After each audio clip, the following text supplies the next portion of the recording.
Greetings. What follows in this video is our Future Transform conversation with Wesleyan University President Michael Roth.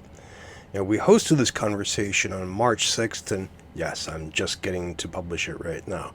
It's been a busy month. But one of the reasons it's been a busy month is because so much of higher education is grappling with what the Trump administration has been doing to it, and as academics have been scrambling to respond. Now, we decided to host Michael Roth because, well, we've hosted him before, where he spoke about the future of liberal arts colleges and universities. But this time we wanted to bring him on because he has been a very vocal voice in criticizing the Trump administration and its many bad actions towards higher education. So we wanted to platform that voice. We wanted to get his ideas out there. We wanted to hear his thoughts about how academics can best respond to the Trump administration. And the conversation that follows, you can see we touch on a wide number of points. Well, I hope you enjoy this conversation, and I hope you find it useful. So without any further ado, I would like to introduce President Roth. How are you doing, sir? I'm doing okay, thanks. All things considered, things are all right. It's a cloudy day here in Connecticut. Students are getting ready to go on spring break, and my son out in California just sent me an article from the New York Times that features a picture of me and says, yeah, I'm one of the people speaking out against Donald Trump, and he basically was saying, "Are you fucking crazy?" But and I must say I hadn't seen this before, so I just, this is 8 minutes ago or 12 minutes ago he sent this to me. So it just apparently came out this afternoon. But having not learned my lesson, I'm still talking. So I'm happy to be here with you all and this great group of people. Well, I'm really delighted to hear that.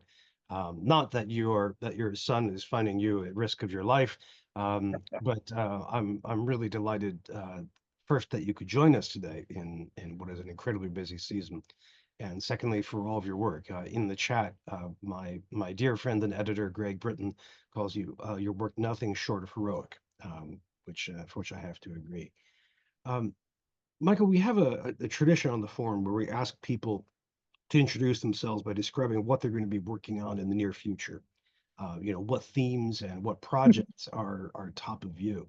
I'm curious. I mean, this is a very easy transition to what our subject for today. But what are you going to be working on as president of Wesleyan University for the next year? What are the big topics and the big projects?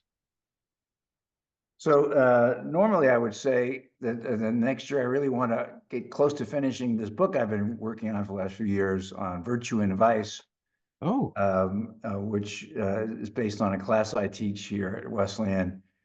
And it's an odd book that talks about the theme of virtue and vice from the ancient world to the present, and via kind of great books type of course. And I expected to be making some progress on that over spring break.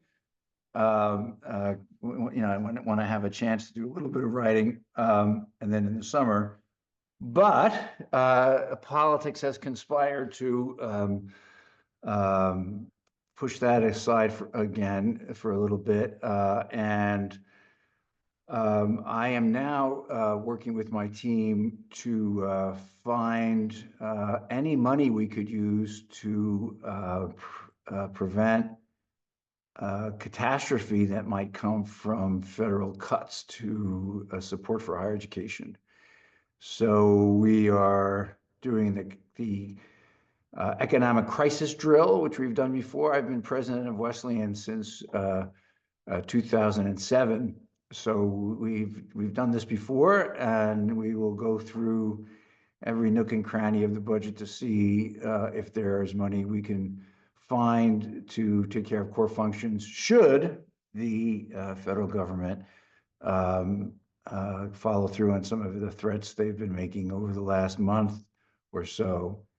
So that's one of the things I'll be working on, and then very much closer in hand, I want to write something political about the new anti-Semitism and how it's bad for the Jews. Well, that would be a very important piece. And especially as what is happening this week? There's a 10 university tour by either Department of Education, Department of Justice, or Congress going to 10 universities looking for their anti-Semitic behavior. Yeah. I think it's this is as someone who's been worried about anti-Semitism since my bris, I take no comfort in the new allies, the Christian nationalists and authoritarians who are using anti-Semitism as a vehicle for persecuting intellectual work or dissent or many other things. So as an out Jew, I think I might be in a position to say something about this that some people might find useful. But I haven't done that yet. Now that I've told you, I have to write it. So that's what cross continental plane ride will be taken up with trying to write such a short piece. Well, that's a piece that we can all use, and I look forward to it. And especially, I'm grateful that I've helped build your commitment to completing it. Friends, if you're new to the Future Trends Forum, the way we proceed is I begin by asking a couple of questions to get our guest roaring along, and then it's over to you. So Okay. as I'm asking President Roth questions, please, everyone, think of your own. Think what is concerning you, what ideas you have, and we'll get to those in just a couple of minutes. I, President Roth, I mean, one of the questions that comes to me is this question of strategy. We have an enormously complex higher education ecosystem. Roughly 4,000 colleges and universities, depending on how you measure them, all kinds of sizes and missions. Hugely distributed through an enormous geographical space. We are terrible at collective action. We're in fact often punished for collective action. I'm curious, how do you recommend that we proceed in the face of this threat? Should we turn to elite universities that have resources and reputation? Should we encourage tenured faculty to use their protection to stride forth? Should we instead work through agencies, excuse me, through associations? What's your playbook for this game? It's a great question.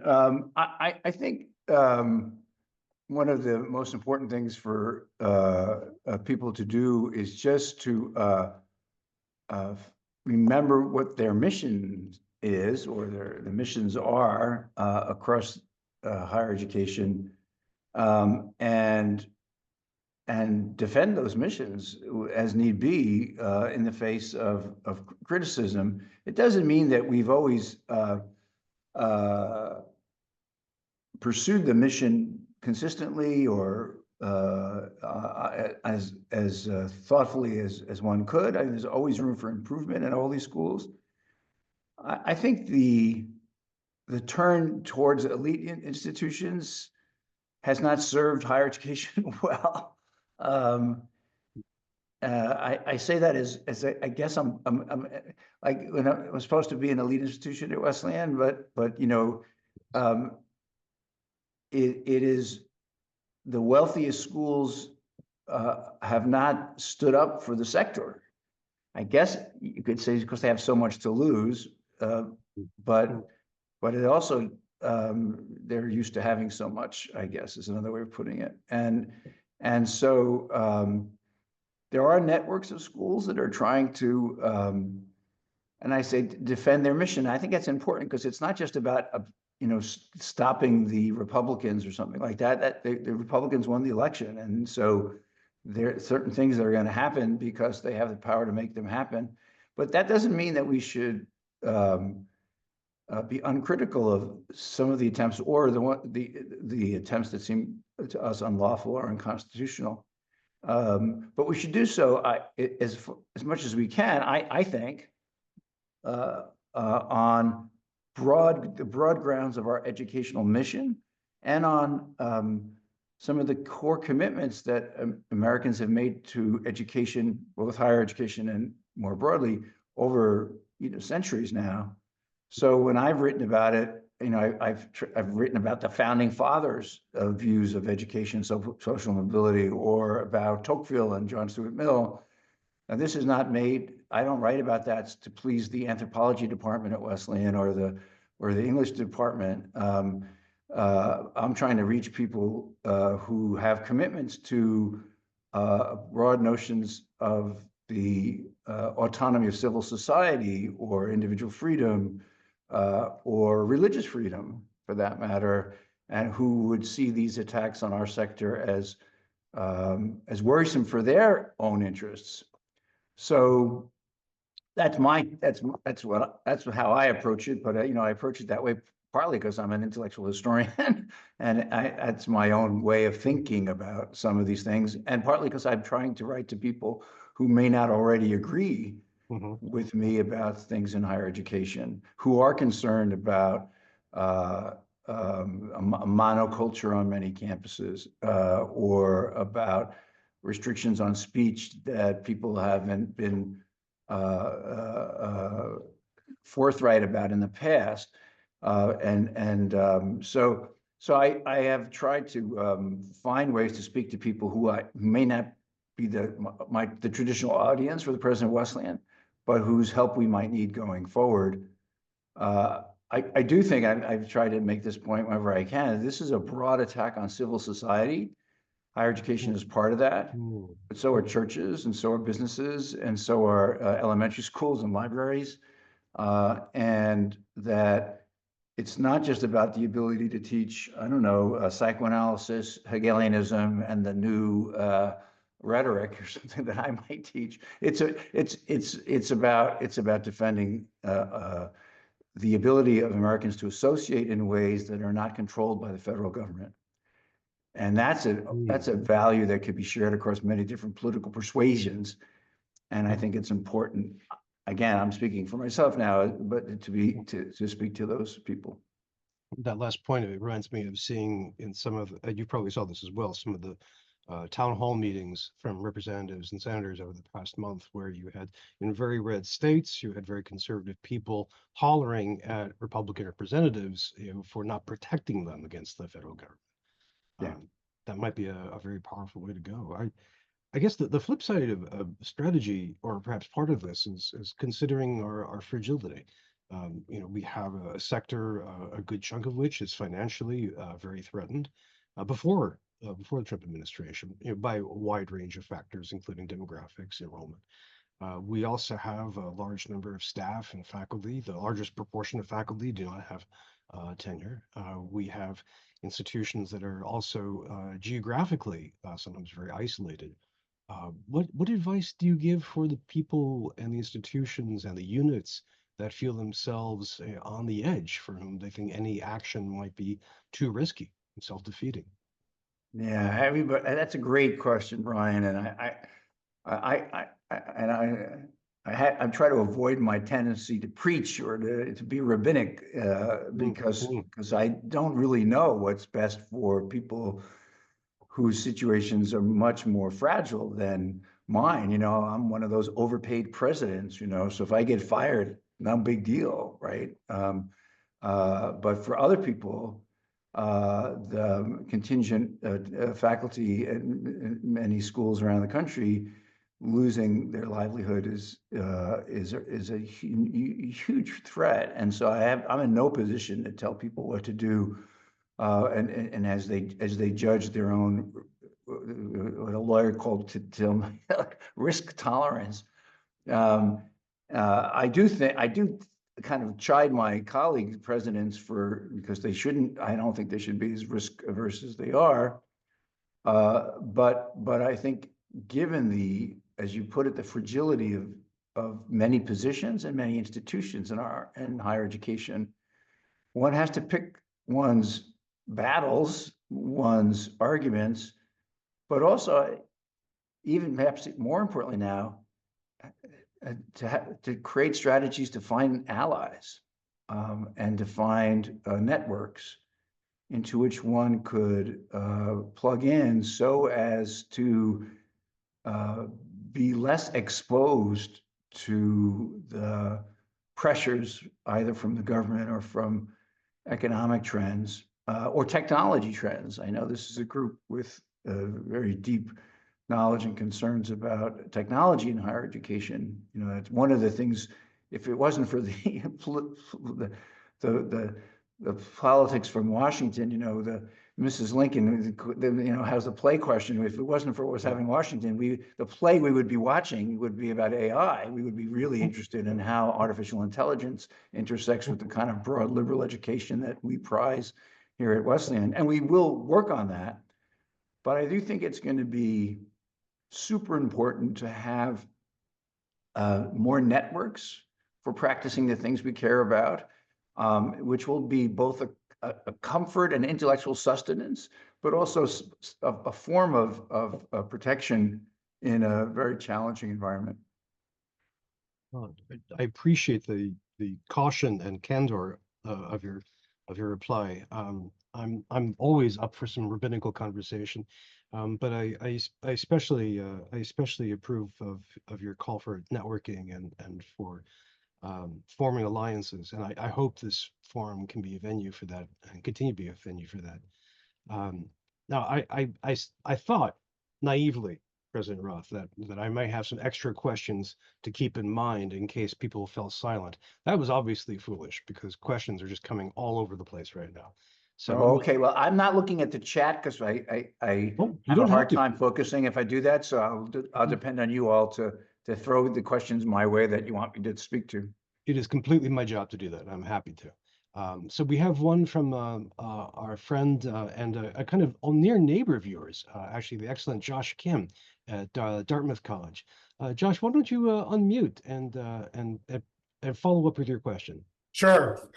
Brian, thank you for doing this. As always, Michael, it's great. It's great to see you. At Dartmouth, I'm the assistant provost for online learning strategy. I'm a sociologist by training. And Michael, you should know my wife, Julie, is a 1991 Wesleyan graduate. She was an English major and then went to med school. So you really can be an English major. Yep. And so Michael, my question for you is actually more of a challenge. I'll be a little bit provocative just to have a little bit of fun and follow up on Brian's question. That you have a role as a public intellectual, which is rare and certainly rare amongst you know, college presidents nowadays. One thing that I've not heard you talk about is kind of following up on Brian's question is those of us without tenure, and I would suspect many of us on this Zoom do not have tenure, probably have lots to say about what's going on now with this administration and the impact, but we're much less protected. I mean, I think, Michael, the worst thing that could happen to you is you'd go back to being a professor. For us, the consequences could be much more. So, Michael, I wonder if you ever think about speaking out about the caste system of higher education and where, in times like this, where more voices would be helpful, we are inhibited from actually using the platforms we have for speaking out. Thank you. Sure, it's great. It's a great question, and as I said, I feel I'm in no position to tell anybody how much risk they should be willing to run.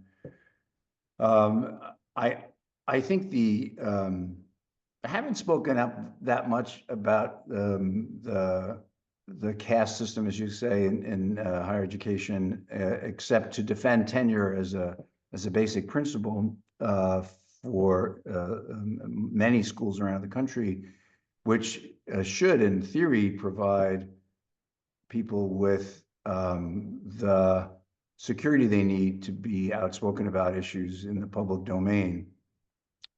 However, I don't think there's any evidence that people with tenure actually speak out more about issues in the public domain. So in theory, it should, and I agree with the theory. I mean, it makes sense to me. But what I found is that the system we have, which encourages the intensification of parochialism in the faculty as they move through the tenure ranks and get their professional validation through narrower and narrower groups, that they either are reluctant or just indifferent about speaking out. That said, I think that the the system through which schools balance their budgets on the back of part-time faculty without employment protection is a terrible system, and the people who suffer are those who can't, are not earning a living wage, and the students who they're teaching. So I agree that the market for hiring faculty is a cruel and unfair one, like many markets are cruel and unfair, and it will be changing in the coming years, clearly. Whether it'll become more, I see no reason to think it'll become more fair, or more just, but it does seem to me that there will be fewer people entering the funnel, so to speak, or entering the pipeline, just because schools won't be able to take them, they won't be able to exploit them even. They won't, given the support the schools may lose for graduate study. Josh, thank you for that excellent question. Friends, if you don't know Josh, you've probably read his writing. He's a regular columnist inside Higher Ed, where he publishes roughly 7,000 columns a month. And I always recommend reading his an incredibly diverse set of interests. Thank you for that. And thank you, Michael, for that very, very nuanced and thoughtful answer. I agree about the funnel starting to narrow a bit. We have more questions, and I'm gonna keep them rolling. And there's one from our good friend in Maryland, Steve Ehrman, and he asks, "What has Wesleyan done?" Well, let me not say it like that. What has Wesleyan done? What is Wesleyan? For me lately. That's right. That's right. To make the current political threat a teachable moment. What might Wesleyan do next in this vein? Good questions. So early, it's like, it's like you're in Vichy France, and the Nazis are like taking over the cheese shop, and you say, well, what can we learn from this? I mean, Jesus, it's too early. I mean, teachable. I mean, you can learn by reading the paper. I know there are faculty at Wesleyan, I'm not among them, who talk about current events. As a historian, I find that a little silly myself, because I'm still trying to understand 1848. But there are people definitely trying to take this as education, its educational potential. It'd be like, I guess, I do have a colleague here who studies fire, Helen Poulos. She's, a really interesting scientist. So she's immediately like working on LA during the fires, right? So I'm not so sure. And my own, as a teacher, I still teach every semester. I just stay away from current events, because I feel as students, it's all around them. And this week we're talking about Nietzsche. So there's enough to think through. And of course, there's lots of resonance. The one thing I will say is that may speak to your question, is that a few months ago, just after the elections, we decided to try to create what one of my friends called a seed bank for democracy. That is, in a time when democracy is going to be under a lot of pressure, and you don't want to start planting, perhaps, that's the metaphor. You want to collect all the seeds you can, so that when the soil is less contaminated or more hospitable, you know how to plant. So we're starting, we haven't announced this yet, but we're starting like a democracy and civic engagement lab, where we will work with students on local democratic practices, especially, working with the city, working with the school district, and really try to cultivate democratic practices. And we're also reaching out to other schools who might want to do something similar in their school, and then create that network where we get together and share things that seem to be working and things that don't work, so we don't repeat those things. And I'm very conscious about reaching out to schools that are not like us, either big public institutions or conservative institutes at a big public institution, or a faith-based school, or a think tank that's known as a conservative think tank. And so far, we're just starting, but the people I've written to have been very open to actually thinking about doing something together. I think they're quite amused, actually. But I do think in the long run, the teachable moment part, people will learn democratic skills that, although they may not be able to apply them immediately, will serve us well over time. Well, I'm glad that you broke that news here, friends. You've all heard it now, and again, that's another commitment you now have, President Roth. If we can quote a story that we both know, in dreams begin responsibilities, on the Future Transform begin commitments, I suppose. Thank you for that excellent answer. We have questions coming in. I want to make sure people get a chance to follow up with those. Stephen Crawford from Arizona Community College reports that their administration is just shaking off effects from standing up against an anti-immigrant law. Quote, "We had a near takeover by the Tea Party of our governing board after that. Our state legislature defended us and is still working against us. As such, they are afraid of doing anything to get the conservatives' attention in Arizona, and they're clinging to the hope that they will retain federal funding. What advice do you have for those in this environment who want to stand up against the federal administration?" Thank you, Stephen, and our heart goes out to you for doing that work. Yeah, I mean, I think you have to be extremely tactical about this stuff. I have a hard time, I don't know enough about the local situation to give advice. I had a friend who I greatly respect and writes about higher education a lot. He sent me a note and said, presidents shouldn't speak up because they're not going to suffer, but ICE may show up and arrest the guys in the food services.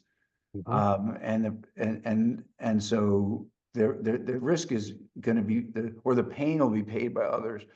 And I think that can happen in lots of different environments, and one has to be very judicious in dealing with such a powerful governmental force. So I don't know what would be best in that situation. I sat next to the president of a public university in Texas, and he kind of chided me. He said, "You make me feel like a coward." He said, "But I am going in front of the state legislature next week, and they're going to ask me to do this shit that I don't want to do." And I said, "You could quit." He said, "Yeah." And is that going to help? And I have to just say, I don't know. I mean, I don't know what the answer is. That it is the classic, I think, classic collaborationist dilemma. I think what's his name?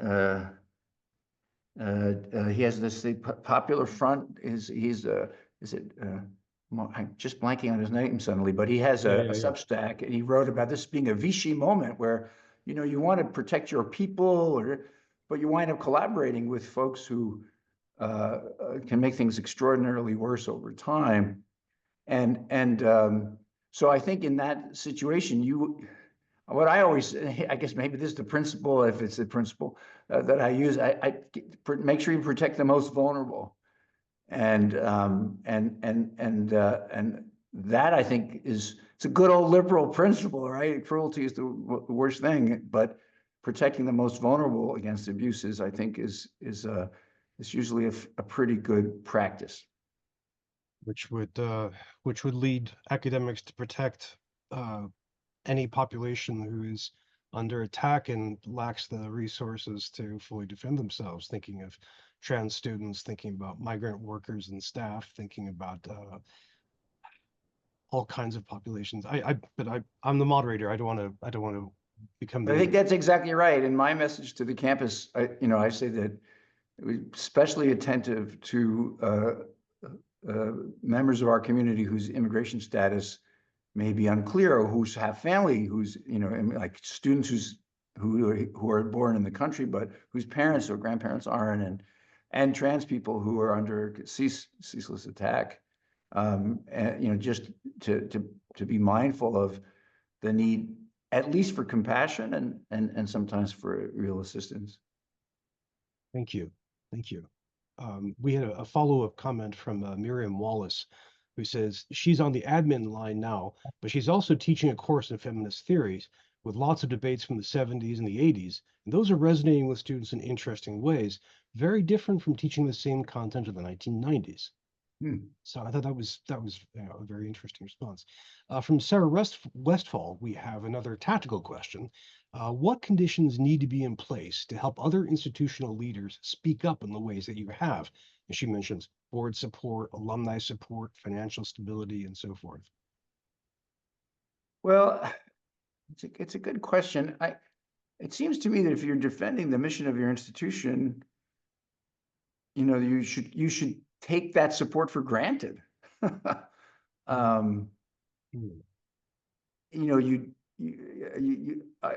often say in these interviews, I'm not looking for a fight, or something along those lines. But saying, the same thing we said last year or 2 years ago or 8 years ago, that we cared about, we actually haven't stopped caring about them just because the government doesn't like those things now. And we shouldn't be afraid to say that.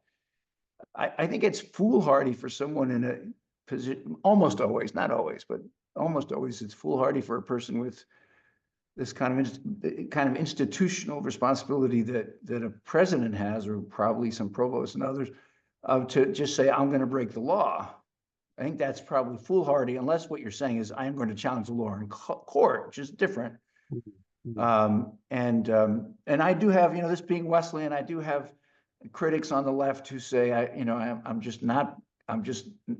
not encouraging civil disobedience enough. And they want an authority figure to encourage civil disobedience, which is, I think, odd. But I respect their will, I suppose, or their commitment.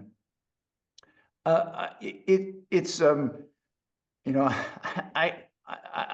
don't want to sound like a scold, and I fear I do sometimes, but this morning, I wrote to all the Kofi presidents. I wrote to all the presidents who are in this. We have this thing with the Institute for Citizens and Scholars. I asked them to circulate this stuff to all the presidents there. I think there are 70 now in that group that I helped put together, and with some other groups. And I send them the article from Inside Higher Ed this morning. I had an article about free speech and inclusion, and something on trans students in the LA Times that came out, I guess, last night. And I send it to them and I say, partly it's like, you could do this. It's like, it's not like I'm not Shakespeare or anything. And if you want to collaborate, if you want to do something together, please let me know. I'm not sure how effective that's going to be. It hasn't been effective so far. But I think that continuing to remind people that we could do some things together, or they could just raise their voices in their own area about why it's important to treat people fairly, or that free speech depends on having various points of view and lived experiences. I mean, these are like hardly wild ideas. So I don't know why anyone would be afraid to voice them. I mean, I do know why they might be afraid, but I don't think they should be afraid to voice them. If their institution backs them. And if you're a president, your most important job, one of your most important jobs, is to make sure the board supports you. Yeah. I mean, when I was first the president, I went to see Barry Munitz, who was the president of Getty. And he was my boss, and I left the Getty, and I went back. I didn't know what the hell I was doing. I was the president of a wonderful school, California College of Arts and Crafts then, and now California College of the Arts. So I was like, what the hell do you do with the board of trustees? Because at the Getty, I wasn't senior enough to interact with their board of visitors very much. And so Barry said, he got very contemplative. And he said, you know what you do with the board of trustees? It's so important. The trustees, you have to really think about this. What you do with the board of the trustees, whatever the fuck they want. Exactly what he did to me. And I was like, he said, they're the only ones who could fire you. Yeah. You have to make sure they're always on your side. You choose the people who are going to help you.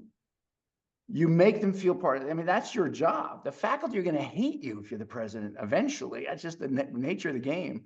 Some of them, right? It's just your management. They're not. but the board should be on your side. And if you fail to keep them on your side, you failed. Now, in a public school, it's very different. The governor chooses your people and all the rest, but I'm in President Wesleyan, it's my 18th year. So I know the board members, I've helped choose them. Doesn't mean they always agree with me, but I think it's really important. I always told the faculty, if I ever say to you that I'd love to do this, but the board won't let me, Yeah. make sure you have your wallet, because that will be a lie. It's always a joke when a president tells the community, I'd love to do this, but the board won't let me. The president should quit if that's the way it is. Now I'm speaking too candidly, Brian. I'm not sure what you brought out in me. It's a very welcoming community, that's maybe another time, Michael, I'll share with you the for my students. I had them play a role-playing game where they were different parts of the of populations at a campus, and they had to go work through crises. And the president and the dean characters afterwards told me it was the hardest game they'd ever played in their lives. But we have still more questions, Michael, and some of them are building on your responses. One of them is from my great friend David Scobie, who says he really likes your emphasis on network building and alliances, but he also thinks we need to build bridges beyond the current associations. What are your thoughts about building movement networks to advocate for our mission and for positive change across the silos of higher education? I think it's a great idea. I have not been successful in doing this myself, but I think more talented people could be more successful. I think it could be very helpful. We tried to do this in the winter of 2020 on the political side, to create a network of schools that would really incentivize their students to participate in the public sphere and in the elections that year. We had, I think, we have 300 schools agreed with some basic principles, but COVID happened, and we tried to we resurrect this last year in 2024. And I think I made it a little too easy to sign on. Like the principles were so broad that it was easy to agree with them, but there was no vehicle for maintaining or inspiring the commitment that would make it a real movement coalition. And the disparate nature of the coalition was what I loved about it. I mean, you had a small Christian school in Texas, a big public school in California, a community college in Florida, and a little liberal arts school like ours in Connecticut. That I thought was so cool because we're so different. But the fact that we were so different also meant that we didn't have this, we weren't aligned about what we could do together. And I think maybe in the current moment, just basic academic freedom and the ability to teach students things that are not aligned with government policy could bring people together. I mean, people, conservatives and progressives, who all want that autonomy from government interference. So that might be the glue or the fuel. I'm not sure which would be the right metaphor for energizing a coalition. Well, that's a very detailed and very solid answer to a really powerful question. Thank you both. We have another question coming from our friend Ben Waldowski. Waldowski is the author of multiple books, multiple projects, just a really excellent expert in higher education. And he asks this: you mentioned, I think, campus monocultures. In the same way Democrats are soul searching about how to make a positive case to the American people, what can higher ed do to make a better case for its value and for course correction about some of its flaws? Yeah, thanks for that question. I think, when I talked about, mentioned monocultures, I've been beating on this drum for greater political and intellectual diversity on campuses for the last decade. I wrote an op-ed that was in the Wall Street Journal calling for an affirmative action program for conservatives on campuses, which just seemed to annoy everyone in higher education. But over time, people have been talking more about it, and I've tried to appeal to my faculty here and then write things about this as well. to broaden the political, aesthetic, and moral range of views in the faculty. And I do think when faculty have said to me, as they have, and sometimes still say to me, like, oh, we're not prejudiced, we just hire the best, and the best person just happens to look a lot like me. We try to point out to them that sounds like the old guard that we thought we dispensed with, 50 years ago. And that's begun to have some effect. So I think, and I try to do this in what I've written, is to indicate to a broader public that higher education can improve. It needs to improve.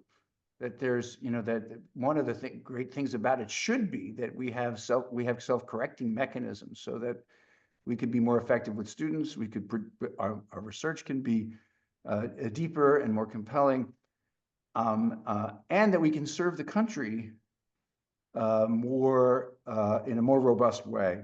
And that last piece, I think there's been some essays in the Chronicle of Higher Education recently about this that say, for years people have been saying from the cocoon of their college or university that they're just kind of not the loyal opposition, but they're disruptors of the neo-colonial enterprise of late capitalism.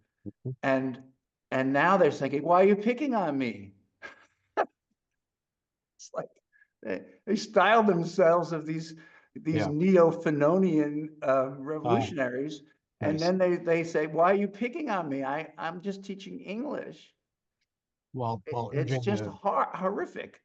And so we can't do that.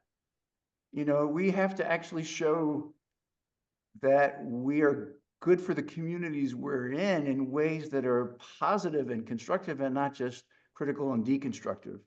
Here I'm a fan of the work of Eboo Patel and his I think nuanced approach to saying, sometimes, of course, critical theory and deconstruction is very important.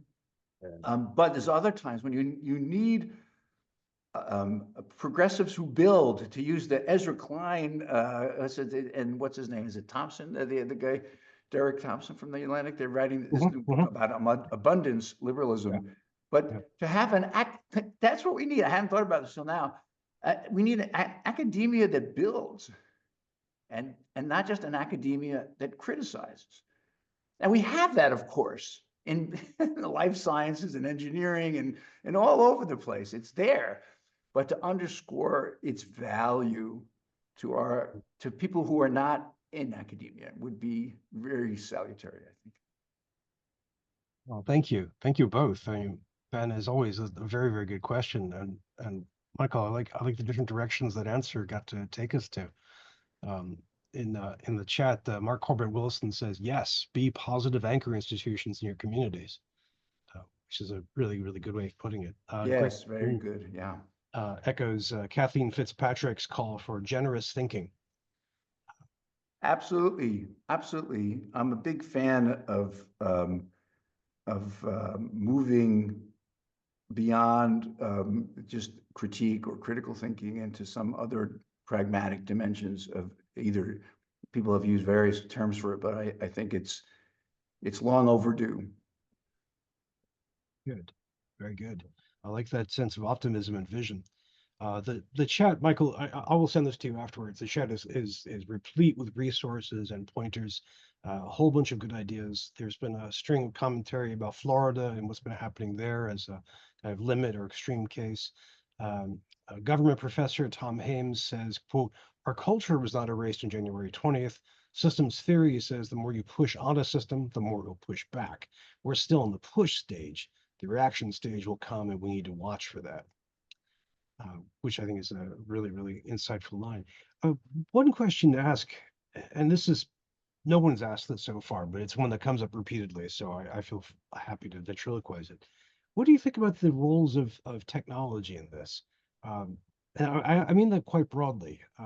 For example, should we be critical of AI in the sense that it is often associated with or pushed by players affiliated with the Trump administration? Should we conversely lean more into various forms of social media, from podcasts to TikTok while it survives, because those have a wide range of audience? Should we try and step back more from technology overall if we're afraid of the, Jonathan Haidt idea of it being bad for us, and so on? In other words, how can we combat this Trump administration through technology? Yeah, it's a great question. And many people, probably almost all the people on this Zoom, know more about this than I do. So I say just a few things about it, which is that I don't think we can step back from technology. I think we have to figure out how to embrace it in ways that foster the mission of the school we're in or the educational project with which we're involved. And so that will take so many different forms depending on the nature of one's school or one's research and teaching. I think the challenges of AI have to be met with academic rigor and creativity, but not guild-based fear, because the fear won't win. And I have a lot of those fears as an old person myself, and as someone who teaches books, and struggle to get students to sustain their attention, given their proclivities that have developed through their use of technology. But that's a teaching challenge that I think one just has to accept. I don't let, for example, I don't let students use technology in my classroom. I'm one of those because I want them to pay attention in a certain kind of way. But I also know that as soon as we leave the classroom, they will be using technology. And I want to figure out a way that if I'm assigning Flaubert, that I can get them to give it the attention I believe it requires and will repay, despite the habits of attention that they've developed through technology.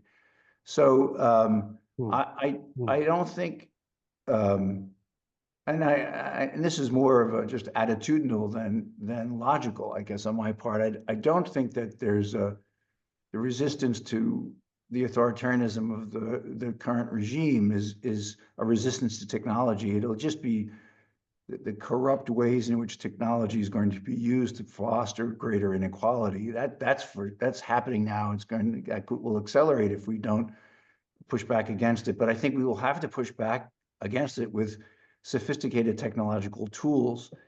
And you all probably know which among those tools would be most useful. I think giving up technology is no longer an option. Well, as you might expect, there's been a run through of technological responses in the chat, often about fears of AI and using AI. But I appreciate, once again, a very, very nuanced response to this. I've been using AI myself, and very informally, and I do a Torah study group on Shabbat when I can, and when I try to impress my fellow studiers by saying, well, this word was used 18 times in the Torah, and here, and that kind of silly, simple stuff. But I wrote this piece in the Times, and I had a quote from Tocqueville in the piece, and they called me just before it's supposed to go on be posted, and the fact checker, who's like 7 years old but knows more about technology than I do, says, I can't find this quote, Dr. Roth. And I'm like, oh, okay, son, I'll find it for you. And I'm looking, everything from Tocqueville is online. You could find it, you could search it. I can't find the quote. I'm saying, where did I get this quote? It's perfect for my argument. Yeah. So I go back into my chat history, and I see I've been chatting with the bot about Tocqueville as I was, and it said, here is some of these themes that you're interested in, Roth, and then you can see them in Tocqueville. And here's this quote from Tocqueville, separate from the themes, in quotation marks. So I say, oh, there it is. So then I take it. Of course, I try to find it in the library, try to find it. I can't find it anywhere else. So I go back, I said, is this really a quote? He says, no, it's not really a quote. So I'm confessing this to you because in some ways, this is an obvious mistake, right? And I found another quote that made the same point, not as well, in the sense that it didn't have exactly the words that I wanted it to have, but they were the words Tocqueville would have used, 100 and some odd years ago. So all of that is to say that I think I need to learn. I am learning to use that, relatively simple technology better. Students are learning it more quickly. I think it could be a great way to think more deeply about old stuff or to experiment with new things that in ways that are invigorated by the technology rather than dampened by it. At least that's my hopeful, not prediction so much, it's just a hopeful idea. Well, I'm gonna get to prediction in a second, but that's a very good story about AI hallucination, and that it was a very logical one, a very plausible one. Exactly, a very plausible one. So seductive. Friends, we have about 5 minutes left, and I want to make sure everyone has a chance to ask a question. And actually, we did just get one, just came in. This is from someone who preferred to be anonymous, which is fine. And they said that they love the comment about being focused more on construction and not just deconstruction. And the question is, are we in higher education guilty of a lack of what we might call intellectual humility? And do we need to get over ourselves to start building? Yeah, I mean, I think you can't find anybody who's against intellectual humility. So it makes me want to find a way to be against it because it's such a popular idea. But it's a good humility is a great virtue. Ben Franklin, I teach this course on virtue and vice, and Ben Franklin says, yes, I want to practice humility because I want to be more like Jesus, which is hysterical, right? I mean, typical Franklin, it's just with a twist. I think the questioner is onto something so important. One of the ingredients of the rage against academia, against higher education, against education generally, is that it has bred condescension. A kind of haughtiness, which is the opposite of the humility to which the questioner points. And I think she's absolutely right. That we have been, especially in places like Wesleyan, highly selective places that people feel good about getting into because others didn't get in, that we cultivate a sense of superiority and condescension rather than of community and solidarity. And we have to get over that. We have to basically see that that's a tremendous moral and intellectual error, and we need to correct it. Thank you, anonymous participant. That's a very good probe, and President Roth, thank you for that very thoughtful answer. I have had some colleagues, I think, before who would have been against humility, but I don't know if I could have gotten them to say so in person. Right. Well, I would like to come back to the prediction question a bit and ask if you could give us. I know you're a historian. But I'm wondering if you could stretch your vision forward a little bit, perhaps for the next year or year and a half. Thinking, what are some of the challenges that we should be anticipating coming from this Trump administration? I mean, we've already seen a bevy of them right now, but what should we really be looking out for as the greatest threats? What should we be prepared for? Well, I mean, this is a administration that, under the guise of commitment to merit or meritocracy, really just wants desperately to foster inequality. Their notion of meritocracy seems to be just the production of inequality. And so I think that we will see efforts to undermine the smallish but still important efforts that universities and colleges have made over the last 25 years or so to provide more access to people to higher education. There's already the the kind of commonsensical notion. Not everybody has to go to college. That's commonsensical notion, and it's hard to disagree with that. But if that's coupled with the idea that yes, certain people don't need to go to college because it's really for people like, all these guys running the country now who went to these elite schools and now criticize these elite schools.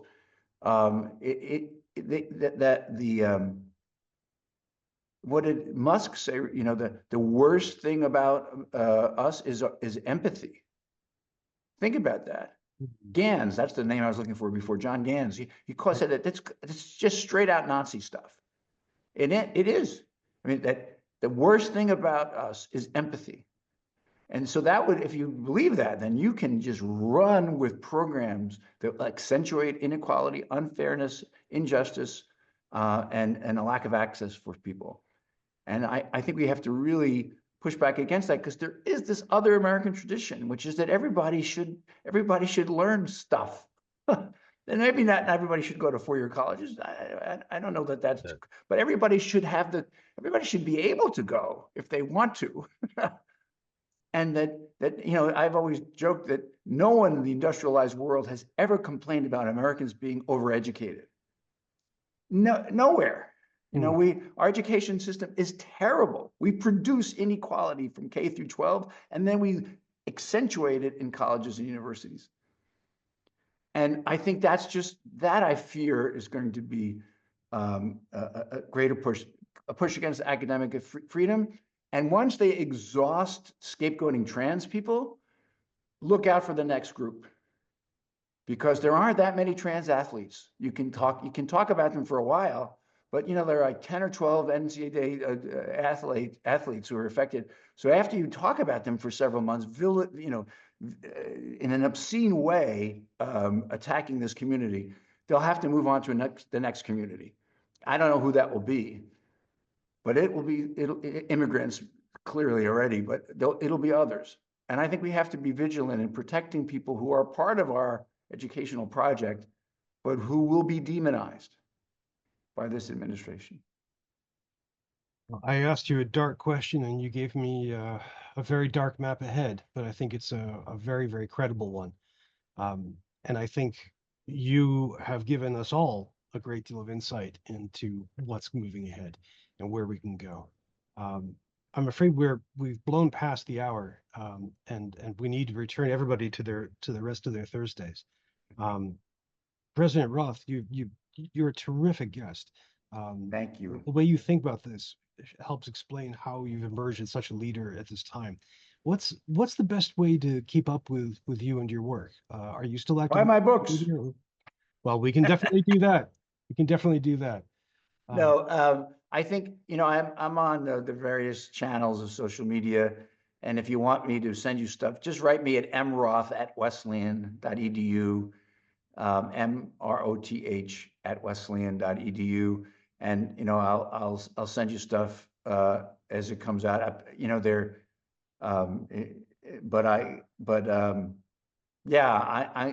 will try to, the board says, you don't have to speak out on everything. And of course I don't. No one ever did speak out on everything. Like everybody else, I get annoyed about something or another, but I try to write about things I might have something to add to the conversation in regard to. So if you're interested, I'll get that to you. I have a blog, that old thing, the Roth at Wesleyan, and I often put things on the blog that were, if I'm allowed, by the gatekeepers that are in a newspaper, or I wait a while since they don't care after a while, and then I put them on the blog. Happy to share any of that.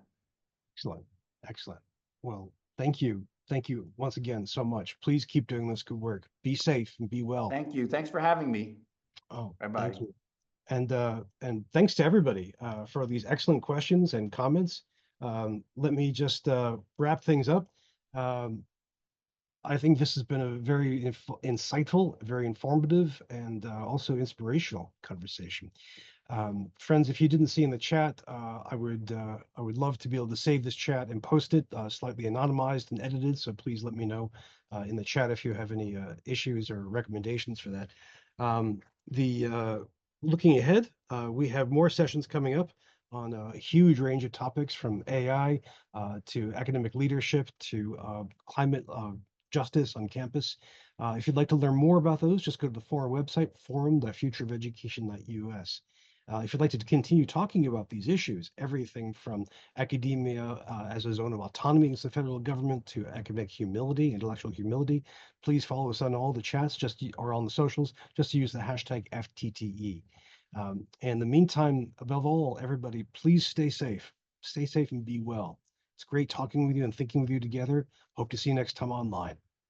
Bye-bye.